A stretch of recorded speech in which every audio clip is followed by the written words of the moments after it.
Assalamualaikum warahmatullahi wabarakatuh. Apa kabar semua? Semoga dalam keadaan sehat walafiat ya. Nah, hari ini kita akan belajar tema 8 bahasa Indonesia. Dahulu kala di Jawa Barat ada raja dan permaisuri yang belum dikarunia anak. Padahal mereka sudah bertahun-tahun menunggu. Akhirnya raja memutuskan untuk bertapa di hutan. Di hutan raja terus berdoa kepada Yang Maha Kuasa. Raja meminta agar segera dikarunia anak. Doa raja pun terkabul.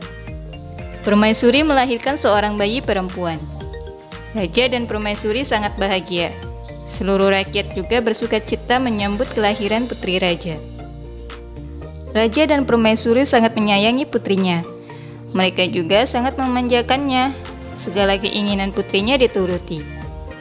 Tak terasa putri raja telah tumbuh menjadi gadis yang cantik. Hari itu dia berulang tahun ke-17. Raja mengadakan pesta besar-besaran, semua rakyatnya diundang ke pesta. Raja dan permaisuri telah menyiapkan hadiah istimewa berupa kalung. Kalung terbuat dari untaian permata berwarna-warni. Saat pesta berlangsung, raja menyerahkan kalung itu. Kalung ini hadiah dari kami. Lihat, indah sekali bukan? Kau pasti menyukainya, kata raja. Raja bersiap mengalungkan kalung itu ke leher putrinya. Sungguh, di luar dugaan, putri menolak mengenakan kalung itu. Aku tak suka kalung ini, ayah, tolak putri dengan kasar.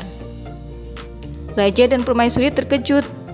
Kemudian, permaisuri berusaha membujuk putrinya dengan lembut. Permaisuri mendekat dan hendak memakaikan kalung itu ke leher putrinya. Aku tidak mau. Aku tidak suka kalung itu. Kalung itu jelek, teriak putri sambil menepis tangan permaisuri. Tanpa sengaja, kalung itu terjatuh. Permata-permatanya tercerai-berai di lantai.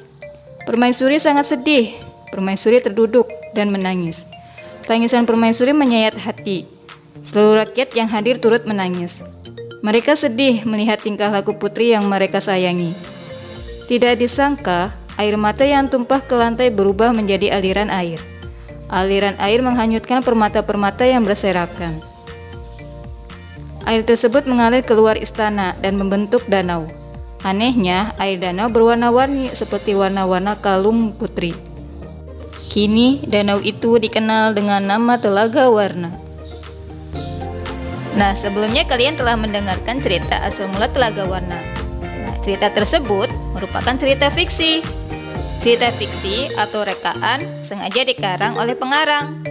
Cerita fiksi diolah berdasarkan pandangan, tafsiran, dan penilaian pengarang mengenai peristiwa-peristiwa, baik yang pernah terjadi ataupun hanya dalam hayalan si pengarang. Jadi, cerita fiksi adalah karya sastra yang berisi cerita rekaan atau didasari angan-angan fantasi si pengarang dan bukan berdasarkan kejadian nyata. Hanya berdasarkan imajinasi dari pengarang. Ciri-ciri cerita fiksi itu merupakan cerita rekaan atau imajinasi dari pengarang. 2. Bertujuan untuk menghibur. 3. Disajikan dalam alur cerita, maksudnya rangkaian peristiwa.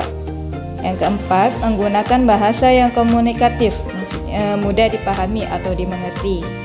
Yang kelima, menggunakan bahasa tidak baku atau tidak resmi. Unsur cerita fiksi. Unsur cerita fiksi dibagi dua, yaitu unsur intrinsik dan unsur ekstrinsik. Unsur intrinsik adalah unsur yang membangun cerita fiksi, sedangkan unsur ekstrinsik adalah unsur dari luar yang turut mempengaruhi terciptanya karya sastra. Unsur intrinsik terdiri dari tema, yaitu garis besar sebuah cerita. Yang kedua, amanat, pesan yang ingin disampaikan si pengarang. Yang ketiga, tokoh.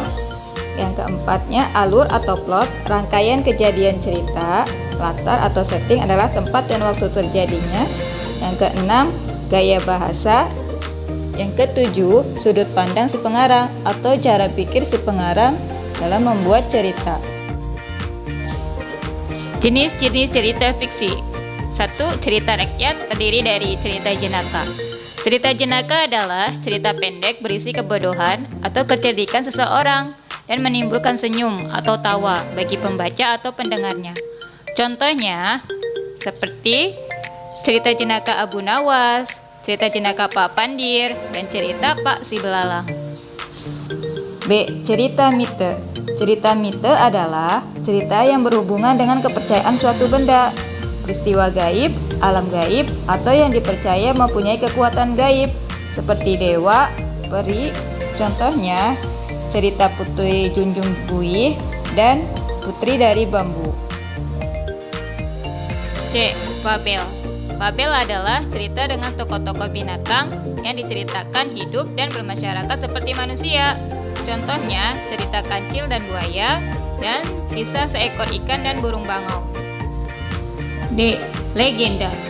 Legenda adalah cerita yang mengisahkan riwayat terjadinya suatu tempat tinggal atau wilayah, kejadian alam, asal-usul suatu benda, atau kejadian suatu tempat atau daerah. Contohnya, cerita Gunung Tangkuban Perahu dan cerita Malin Kundang.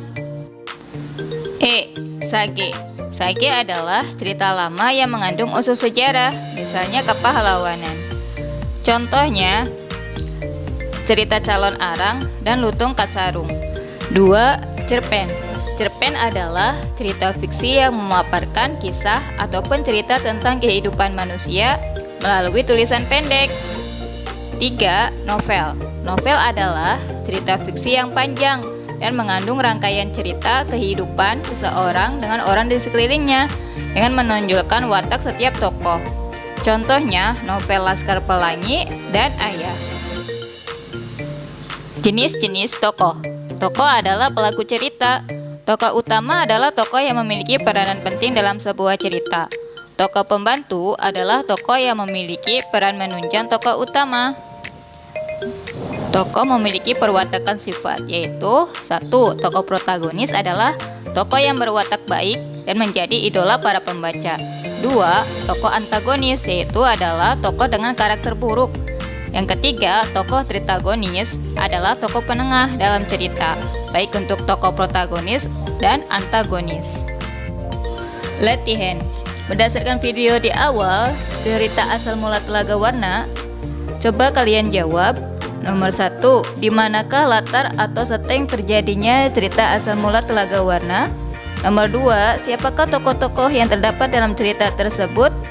Nomor 3, sebutkan peran dan watak yang dimiliki setiap tokoh dalam cerita asal mula Telaga Warna. Nomor 4, jelaskan pesan yang ingin disampaikan pengarang atau amanat yang terkandung dalam cerita tersebut. Yang kelima, termasuk cerita fiksi apa asal mula Telaga Warna? Selamat mengerjakan.